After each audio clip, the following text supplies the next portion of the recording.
DPRD Kota Jayapura menemukan ada sekitar 120-an OAP dari putra-putri asli Port Numbai yang tidak lolos verifikasi dan validasi verbal tenaga honorer THK 2 dan tenaga kontrak formasi tahun 2021 di lingkungan pemerintah Kota Jayapura. Ketua Pansus Otsus DPRD Kota Jayapura Mukri Hamadi mengatakan bahwa dari catatan yang dimiliki bahwa yang lolos hanya 37 orang dari 165 orang asli Port Numbai. Tetapi data ini masih akan dicek lagi nama-namanya.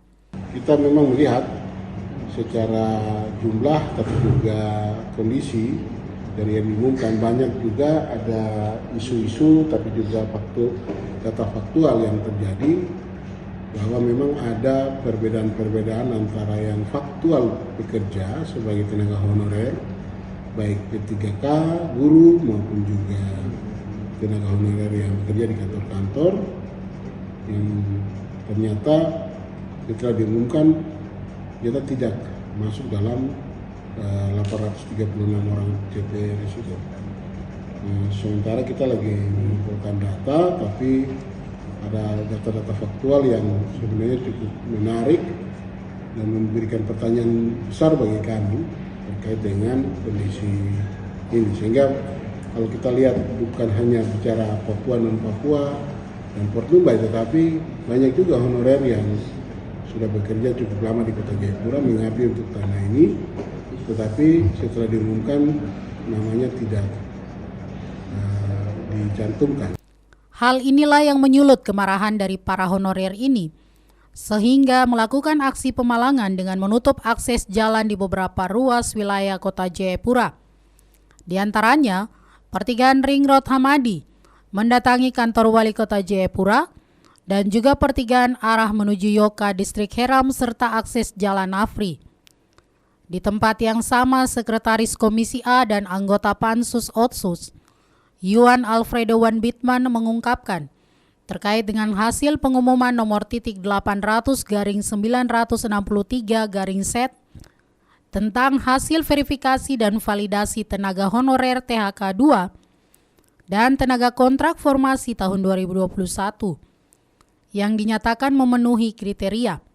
Pemerintah Kota Jayapura tahun 2023 telah mengumumkan 836 orang calon PNS dan 192 orang calon P3K daerah, sesuai keputusan Menteri Pendayagunaan Aparatur Negara dan Reformasi Birokrasi Republik Indonesia nomor 658 tahun 2023, tanggal 14 September 2023 sebanyak 1.028 orang yang bakal mengikuti seleksi CASN tahap 1 tahun 2023.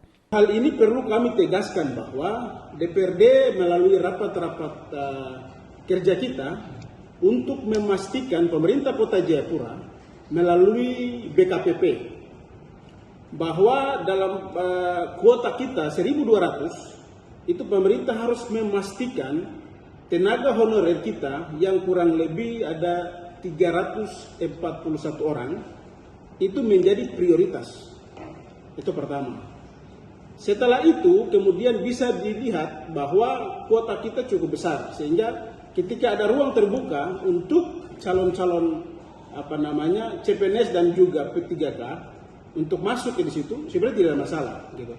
Artinya kita harus melihat skala prioritas itu. Dari sisi itu pemerintah Kota Jayapura tidak menjamin begitu.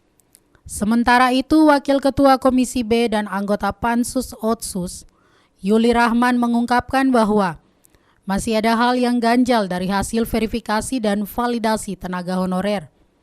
Hal inilah yang harus dicek kembali kebenaran datanya. Nah, kita itu kalau bilang satu pintu gitu, tapi banyak jendela ya, semuanya bisa masuk lah dari situ. Nah, ini hasil verifikasi dan validasi ini bagi saya banyak yang bocor. Kenapa tadi yang disampaikan oleh Pak Ketua Komisi A dan juga Ketua Pansus bahwa ada cleaning service yang dia tenaga outsourcing itu dia bisa masuk lolos verifikasi validasi. Ini kan seharusnya itu kan dia nggak bisa masuk. Nah nanti kita Pansus besok mengundang juga BPKAD. Kita lihat rekening bahwa BPKAD membayar pembayaran terakhir gaji, apakah mereka dibayar? Yang tidak bisa kita pungkiri atau nggak bisa kita tipu itu berkas rekening koran gaji dari K2 honorer ini, karena dia masuk di Bank Papua. Itu sangat sulit sekali memanipulasi rekening koran apa gaji yang masuk di Bank Papua. Dari Jayapura, Papua, Yesi Iriani, Jaya TV mengabarkan.